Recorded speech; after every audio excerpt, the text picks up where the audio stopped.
cabling, fiber optics cables are a little bit expensive than the normal Ethernet or normal UTP cable because of course they can travel with the speed of light, and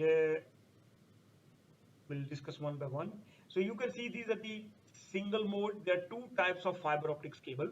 One is in the single mode and one is a multi mode.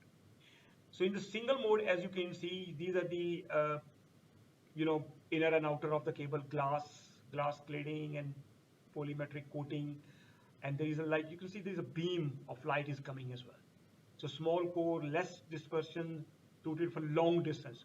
Why we use small single mode fiber cable? Because whenever you want to connect a distance devices at a large distance.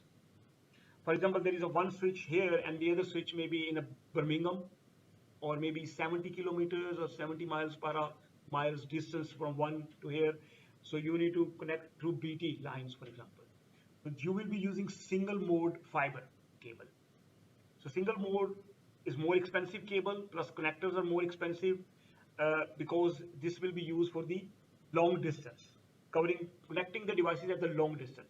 One switch is here, another switch maybe in the Milton Keys, maybe 670 miles away. Then you may be using this. Use laser and light source, commonly used in the campus for a distance of several thousand meters.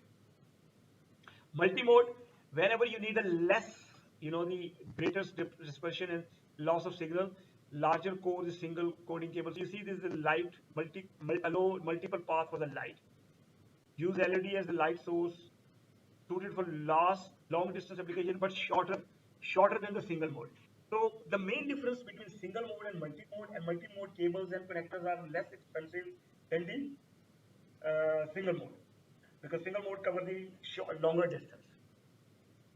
Commonly used with the LAN or distance of the couple of 100 meters with the campus network. So two types of cable. These are the connectors.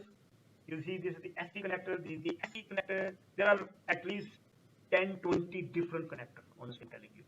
Duplex, multimode, LC connector, then there is the LC connector. So it's a different connector, and of course different cables as well. Common fiber patch cable. Patch cables are used the LC to LC, SC to SC, SC to LC, SC to. So you don't need to memorize all of them. You don't need to keep in mind as well. Whenever there will be a time coming in the using the network, you can find out is it LC, is it SC or something like that. Because they are very different connectors, and most likely your ISP will also help you choose the cable. Of course, you also have the light meter testing. Sometimes if there is a problem with the fiber cable, I personally, I think sometime in many companies we provide the consultancy. We have the fiber cut, for example. There is a BT, Tata, L3. They own the physical network, right? BT also mostly in the UK they own the physical network. They own it. So if there is a fiber cut something, they need to find out where the problem is. They use fiber testing meter to find the intensity of the light. Okay, to find out the intensity of the light. Okay, so this way they can find out the light, how the light is traveling between one source to another side.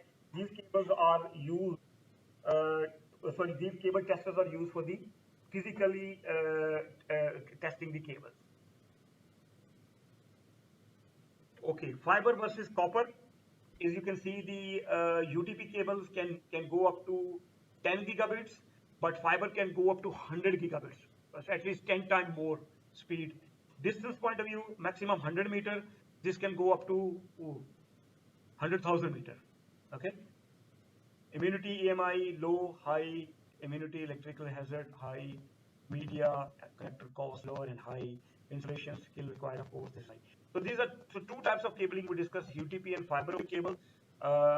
And some of the difference we can see: bandwidth related distance, cost point of view. Of course, the fiber optic